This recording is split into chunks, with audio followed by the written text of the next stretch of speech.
সম্পর্কে যে আমাদের জানেন যে বাংলাদেশ কোস্ট গার্ড সর্বদা আপনাদের সাথেই আছে। নিজেদের এটা দায়িত্ব, আমরা তো আছি, পুলিশ প্রশাসন, আমরা বাংলাদেশ সেনাবাহিনী আমাদের সাথে।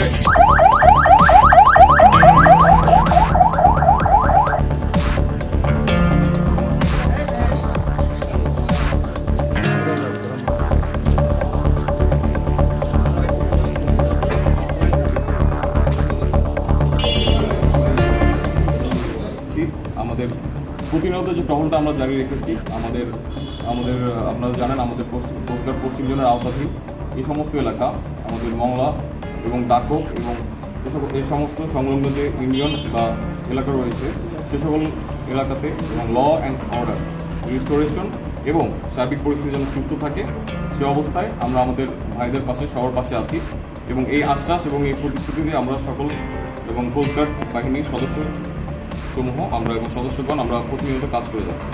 কোস্টগার্ড শুধু আজকেই না, এই যখন থেকে এই সমস্যাগুলো সৃষ্টি হয়েছে বাংলাদেশ সরকারের নির্দেশ অনুযায়ী তারা নিয়মিত এখানে আসছেন, আমাদের খোঁজখবর নিচ্ছেন মন্দিরগুলোতে, বা আমাদের এই সম্প্রদায় কোনো রকম তারা ক্ষতিগ্রস্ত না হয় সেজন্য তারা সজাগ দৃষ্টি রাখতেছেন। এই জন্যই কোস্টগার্ডকে আমরা ধন্যবাদ জানাচ্ছি। পাশাপাশি অন্য যেসব বাহিনীরা আছে তারাও খোঁজ দিচ্ছে, কিন্তু বিশেষ করে কোস্টগার্ডকে এই জন্যই বলতে হয় যে তাদের এই বিষয়টা তারা অত্যন্ত গুরুত্বের সাথে দেখছেন এবং সেজন্য তাদের আমরা ধন্যবাদ জানাই।